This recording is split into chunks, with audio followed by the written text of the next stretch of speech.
For centuries, interstellar civilizations treated humanity as an anomaly, primitive, chaotic, and unpredictable.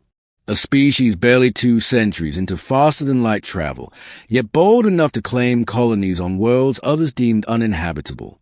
They called humans Deathworlders, born on a planet that chewed up life with earthquakes, storms, predators, and famine.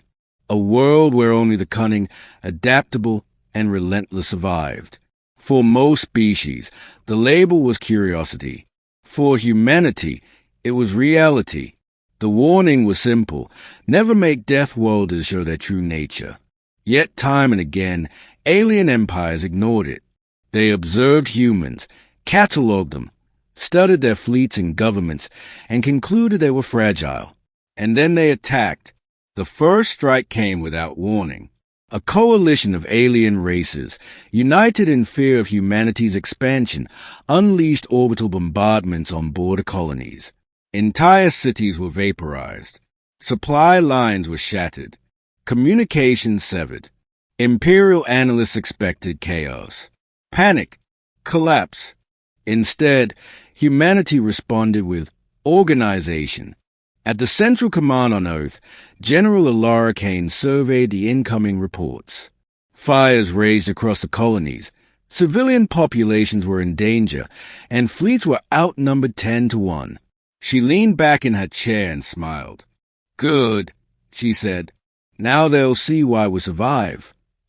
The humans did not fight as others did. They did not cower or flee.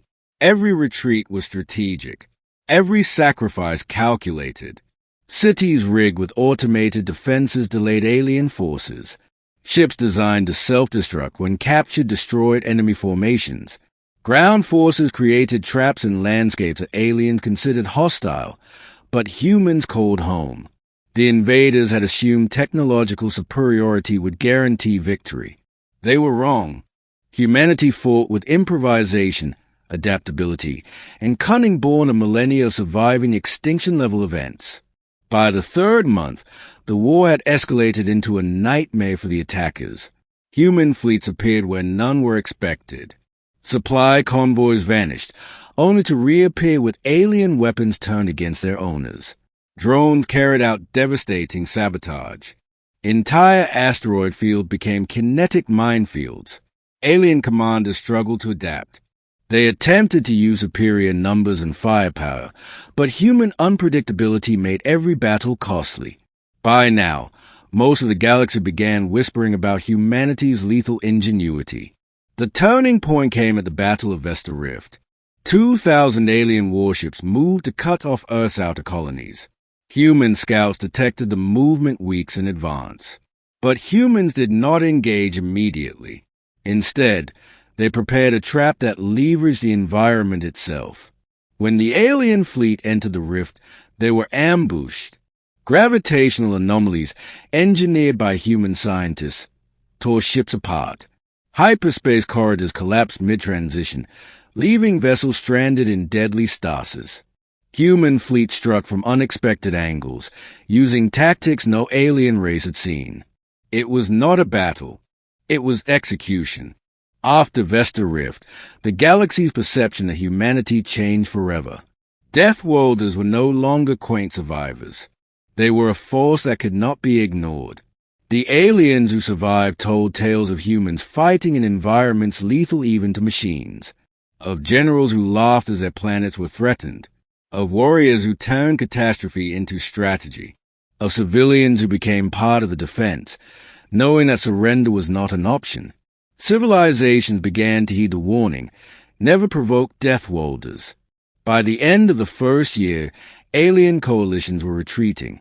Humanity dismantled enemy fleets without occupying their worlds. They enforced deterrence, not conquest. Every planet they reclaimed was a reminder: survival breeds strength, and humanity was forged in the crucible of a death world. Peace treaties followed. Terms were simple: human sovereignty recognized, attacks forbidden, and interstellar respect demanded.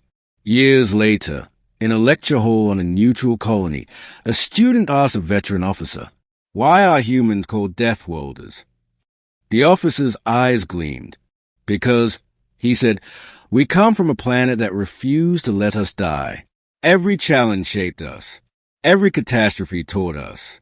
And when someone tries to make us show our true nature, he paused. They see what survival really looks like. And it's terrifying.